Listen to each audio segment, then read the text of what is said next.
Lee would later work with Fleming on the James Bond film The Man with the Golden Gun as Francisco Scaramanga, the main villain and assassin who was identified by his golden gun and superfluous nipple.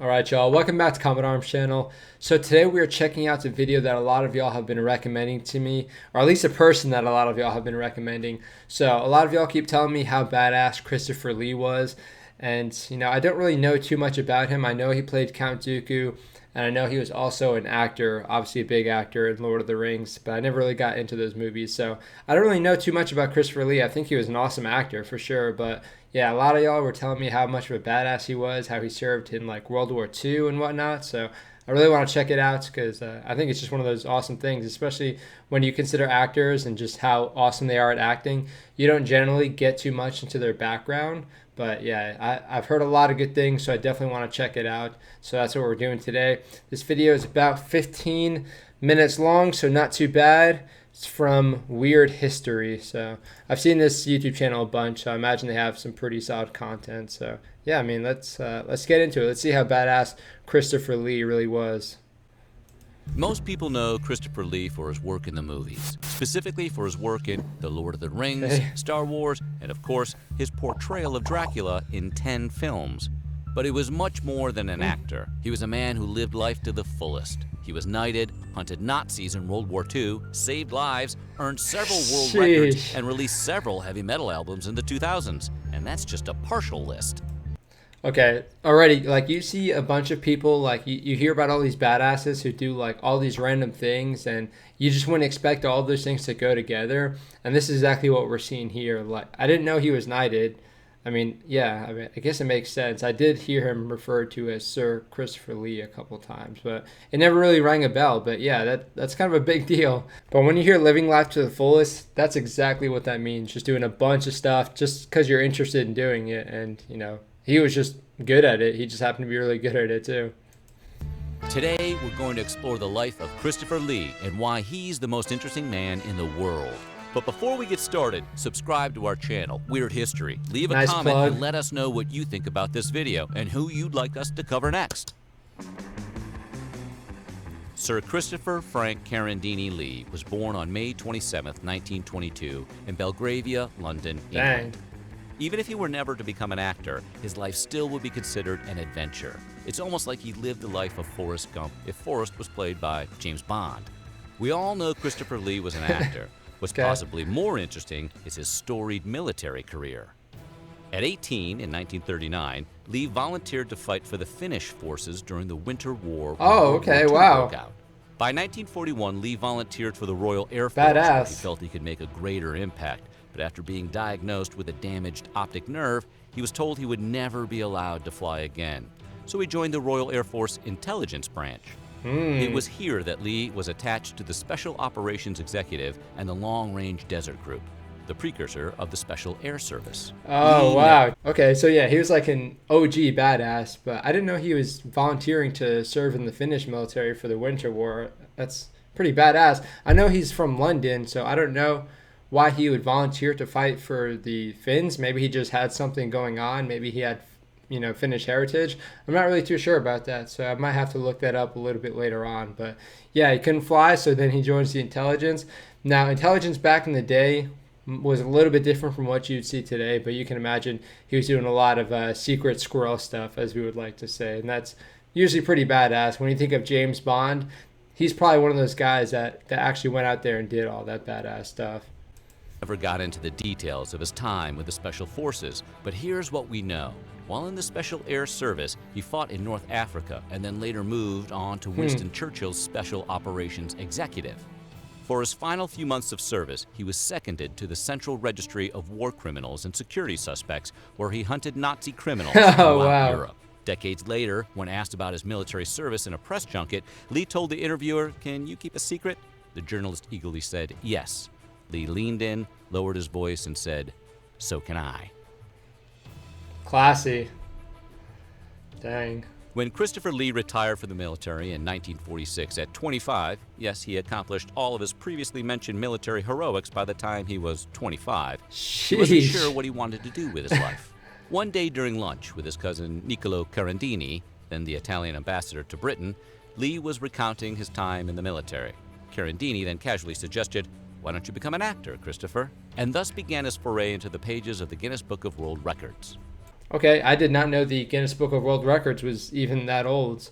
Now, I would like to think that breaking world records back in the day was a little bit easier just because it was, less competition and less records already set. But for you to break a world record, that literally means you need to be the best at that one thing in the world, or at least the best person who actually tried to beat it. So let's see what sort of accomplishments he actually did for this. In 1948, Lee's first year as an actor, he was in 8 films. By 2007, Guinness World Records honored him with the title of most screen credits held by any living actor, with 244 TV and movie credits under his belt. Wow. By the time he passed away on June 7, 2015, he added 24 more credits to that list. Lee got his second world record for being the tallest leading actor, standing at 6'5", which he later went on to share when Vince Vaughn got his SAG card. Lee's final Guinness title was achieved for being the actor in the most films with a sword fight. Lee dueled in 17 films with foils, swords, and even billiard cues. Of course, this record also includes his lightsaber fights as Count Dooku in Star Wars. It has to, of course. Christopher Lee was quite the sportsman when he attended Wellington College. He played cricket, rugby, football, and held top ranking in fencing. Wow.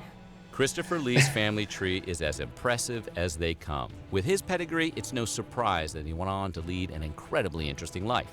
His mother, Countess Estelle Marie, was an Edwardian beauty who was painted by Sir John Lavery, Oswald Burley, Olive Snell, and sculpted by Claire Sheridan. Wow. Her lineage can be traced to King Charlemagne. Lee's family even bears Charlemagne's coat of arms. Lee was also a distant relative of a couple of other famous men: American Civil War General Robert E. Lee and English astronomer and mathematician John Lee.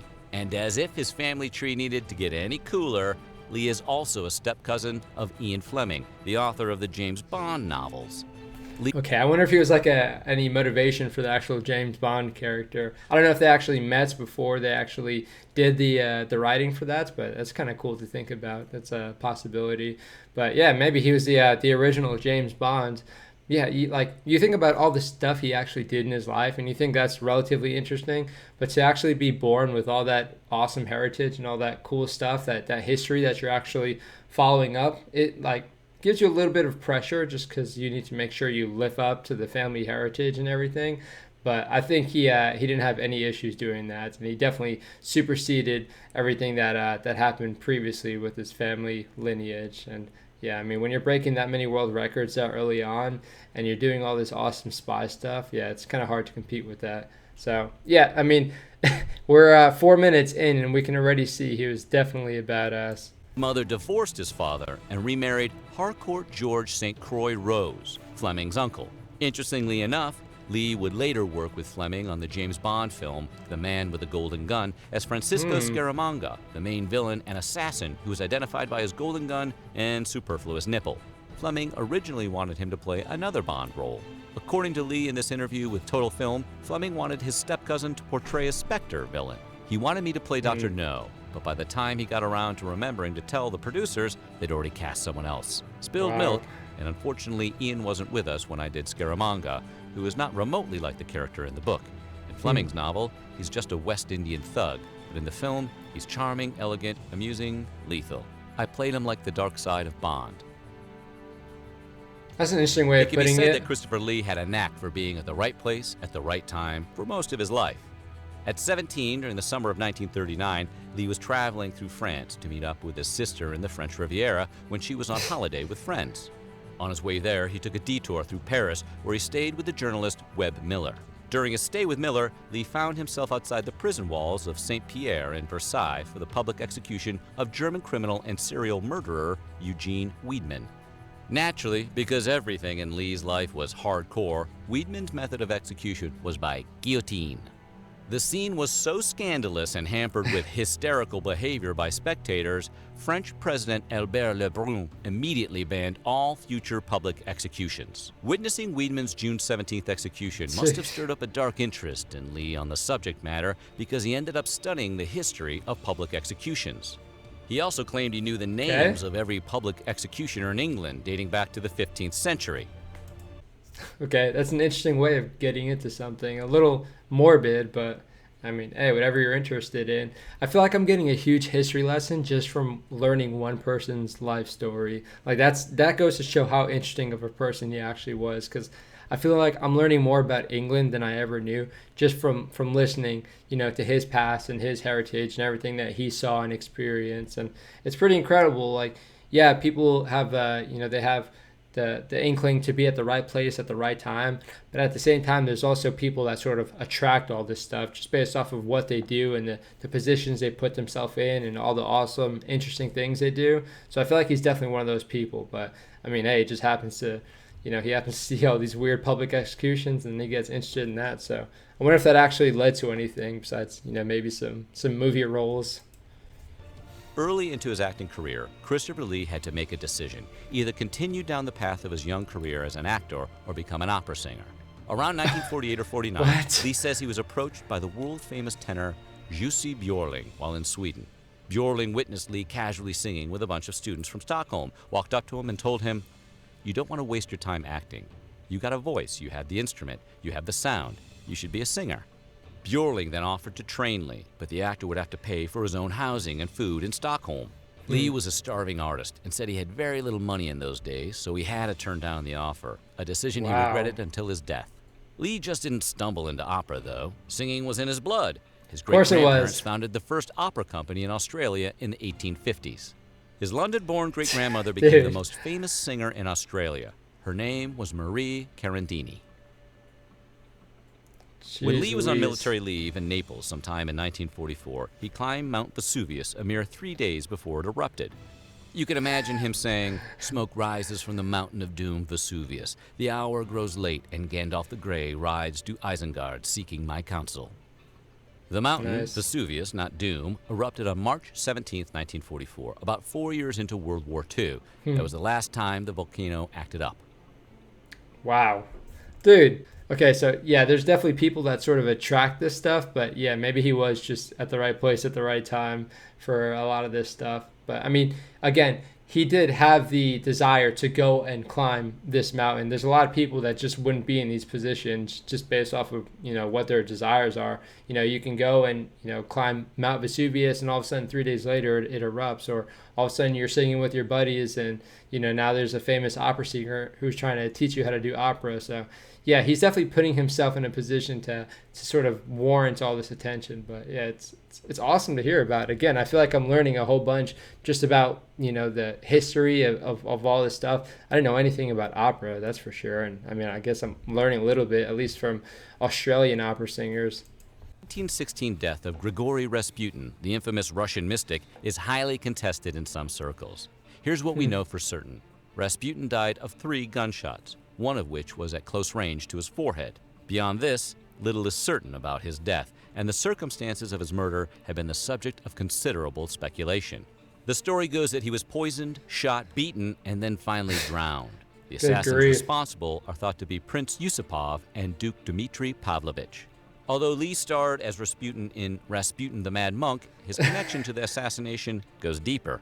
Lee actually met Yusupov and Pavlovich as a child due to his mother's royal connections. Of course he did. Christopher Lee was a longtime fan of the Lord of the Rings author J.R.R. Tolkien. As a matter of fact, Lee said he used to read all of Tolkien's books once a year just because he liked the writing so much. Good grief. Lee is also the only Lord of the Rings cast member to have ever met the man behind the books. As Lee tells the story, he was out with a group of friends in Oxford sometime in the 50s, and they stopped in the Eagle and Child for a pint. Coincidentally, this happened to be Tolkien's local pub. Yeah, I bet he was definitely using that to flex on the other actors in Lord of the Rings. But yeah, I mean, he was reading a lot. So again, when you have someone who's so driven and willing to get educated and willing to do all these different things and seek their passion and actually drive towards that passion, you can definitely get a lot done. A lot of people don't really consider that. And of course, it does help just to be really good at everything too. As we know by now, Christopher Lee had a voice so badass he could have become a legit world-class opera singer in his mid-20s. He chose the path of an actor, but he never let his dream of becoming a singer die, because in 2010, when he was 88 years old, he released his first heavy metal album. The album, his debut, was titled Charlemagne by the Sword and the Cross. And it tells the story of That's Charlemagne, badass. the first Holy Roman Emperor, his distant relative. To be fair, it was more of a symphonic metal, lots of chanting and dramatic readings. Think Music from the Elder by Kiss. In 2013, he dope. released a follow-up album called Charlemagne, Omens of Death, and that was a true heavy metal, nay, power metal album. Wow. The album's music was arranged by Judas Priest's Richie Faulkner, and at 90 years old, Lee was the oldest heavy metal performer in history. And if you think he got into the world of metal as a lark, you'd be wrong. Lee issued several other legit dark metal releases, including 2014's Metal Night, and a couple of dark Christmas EPs with his metal versions of The Little Drummer Boy and Silent Night. I didn't even know you could have a heavy metal Christmas album, or I mean, whatever these are, singles. Like, I mean, I don't know. Maybe in the United States we don't really have that so much, or it's not as prevalent. But I know you guys in Finland really love your heavy metal. So yeah, this might be popular where you are. You could try and look up Christopher Lee's music and see if you like it. But I don't know. I mean, I'm interested to check it out anyway because he sounds like a badass. I'm sure his music was pretty dope too. Christopher Lee and Hammer Films go way back. It was with Hammer Films that Lee became something of a household name with his portrayal of Count Dracula in the 1958 classic Dracula. In fact, Lee portrayed several iconic characters from Hammer Films, including The Mummy, Frankenstein's Monster, and Rasputin, over 8 of their films. While he has Hammer Films to thank for propelling him from an extra on the bottom of the call sheet to the leading man, Lee wanted to leave the British Film Company. He grew bored with the Dracula character and felt the scripts were weak. Once Hammer's executives found out Lee wanted to move on, they guilted him into staying by explaining how many employees would be out of work if Lee stopped starring in Hammer's films. Come on now. In short, Lee was emotionally blackmailed into reprising the lead role in Dracula, Prince of Darkness. However, Lee starred in the movie on his terms, and because he felt the script was so bad, Lee refused to utter one line of dialogue. Wow. Instead, he hissed and yelled incoherently throughout the film. Dude, what a power play. Like, you're so good of an actor, and like all these people rely on you just to have their production and their movie actually come out successfully, that you can just hiss instead of actually speaking the words, and they're totally fine with that. Like, again, it goes to show how much of a badass he was and how much people actually observed his talent and actually wanted his talent to assist in what they were doing. So yeah, again, when you have very successful people like this, there's always going to be people who are trying to take advantage of that, of course. And I think he did a pretty good job of handling it to get back to them. Christopher Lee played some pretty dark characters in his career as an actor. Dracula, a mummy, Count Dooku, Rasputin, Saruman, even death in a small role, and we know about his work as a black metal singer. So it's no surprise that after decades of making a living surrounding himself with so much sinisterism, people began suspecting Lee was actually a practitioner of the black arts. It was even rumored that Lee owned the largest collection of books on the occult in the entire world. 20,000 books to be exact. Another world record, I guess. By the early Never 70s, stops. Christopher Lee was Dracula'd out. He had played the Count 9 times by 1973, and he wanted to break out of the horror mold he had found himself typecast in. Then Lee met screenwriter Anthony Shaffer. The two hit it off, and they decided to work on a project together, something in the realm of horror, but without the blood or gore. Shaffer came across a novel called Ritual, about the sacrificial murder of a local child. Okay. Lee and Shaffer paid £15,000 for the rights of the book, and Shaffer wrote the screenplay for what would eventually become The Wicker Man. The only problem was that the film's budget was small, only £500,000. In 1973, £500,000 was a pretty good chunk of money. Yeah, about to say. The way The Wicker Man had to be shot, £500,000 wasn't going to cut it. Lee was excited about the script, though. He loved the idea of starring in a psychological thriller that wouldn't require him to wear capes or fangs. He loved the idea of the movie so much, he decided to forego his paycheck so that the film would have a little extra in its budget. Again, that shows like the passion that he actually put into everything that he was doing. Because again, you can see he has a very rich background, and he definitely did a lot of things very successfully, of course. But again, that goes to show like how passionate and driven he actually was to accomplish everything. And of course, again, there's going to be people who try and undermine it and make it a little bit harder. But he wasn't willing to accept those things, so he was pretty resilient. And again, it's cool to see. It's pretty inspirational. If you're the international man of badassery and darkness like Christopher Lee, English is definitely not your only language. Of course Lee was not. fluent in 5 languages: Italian, French, Spanish, German, and obviously mastered English to a Shakespearean degree. He was also proficient in Swedish, Russian, and Greek. Not only did his proficiency in speaking German help him hunt down Nazis during World War II, but it also allowed him to dub the original voice of Thor in the Danish 1986 animated film Valhalla, and of King Haggard in both the English and German versions of the 1982 animated adaptation of The Last Unicorn. Okay. Take a Interesting. close look at the cover art of Paul McCartney and the Wings' third album, Band on the Run. Does the guy in the back of the photo at the 1 o'clock position look familiar? The photographer Clive Aerosmith admitted on his website that Paul hosted quite the party for the participants of the shoot. By the time Lee, Michael Parkinson, Kenny Lynch, James Coburn, Clement Freud, John Conte, and the band assembled for the photo, they were in what Aerosmith called a substance haze. Aerosmith rented the wrong spotlight. He only Nice. brought 2 rolls of film, the film was the wrong type for the lighting conditions, and all of his subjects were blitzed out of their skulls. They were so bombed and having such a good time, Aerosmith couldn't get them to stay still for the 2 seconds he needed for the focus shot. They were laughing, joking around, and kept falling over each other. He finally instructed them to either lean against the wall or hold on to each other to keep their balance. Okay. While this might be a lifelong highlight of an experience for you or me, it was probably just another day in the fascinating life of Christopher Lee. Absolutely. Even though Lee is considered the master. So I definitely think I'm a little bit too young to even recognize that artwork or, I guess really appreciate the story behind it. But again, it's cool to see how much influence he actually had, especially for people who, grew up in England, especially during the same time period as him, to watch this video and see how much influence he actually had on everything. I mean, again, it's harder for me because I didn't grow up in England. And then again, he also looked kind of different when he was younger, so I wouldn't recognize him. So I don't know, it's cool to see. It's cool to see how much influence he had all over. Even though Lee is considered the master of the macabre, it doesn't mean that he didn't have a humorous side. On March 25th in 1978, he hosted an episode of Saturday Night Live. And Okay. in a 2005 interview with Total Film, he said it was the greatest thing he'd ever done. Wow. He was very funny in every skit he was in, but his best bit was when he introduced Meatloaf as the episode's musical guest. Lee intentionally muffed up Meatloaf's intro, referring to him as Loaf. According to Lee, Meatloaf was legitimately furious at him for disrespecting his name. Christopher Lee died in a London hospital on June 7, 2015, at the age of 93. His wife of 50 years, the former Danish model Birgit Kronke, was by his side. It's said his passing was a peaceful one. We're interested in what you think. Who do you think is the most interesting man in the world and why? Simo, So thanks for watching. Simo Heha. I think I said that correctly this time. Simo Heha, not Simo Haha. Yeah, okay, so yeah, Christopher Lee was definitely a badass, and this video did a pretty good job of covering. Again, I'm sure this video just skims the surface of a lot of the stuff that we don't actually know, a lot of stuff that he did that's just not in here. And again, I'd like to see more about his music and all the Guinness World Records he actually broke. I mean, again, they're mentioning a lot of stuff later on in the video that might not actually have made it to the Guinness World Records, but it's still pretty impressive for him to accomplish all these feats. But yeah, living to what they said 93.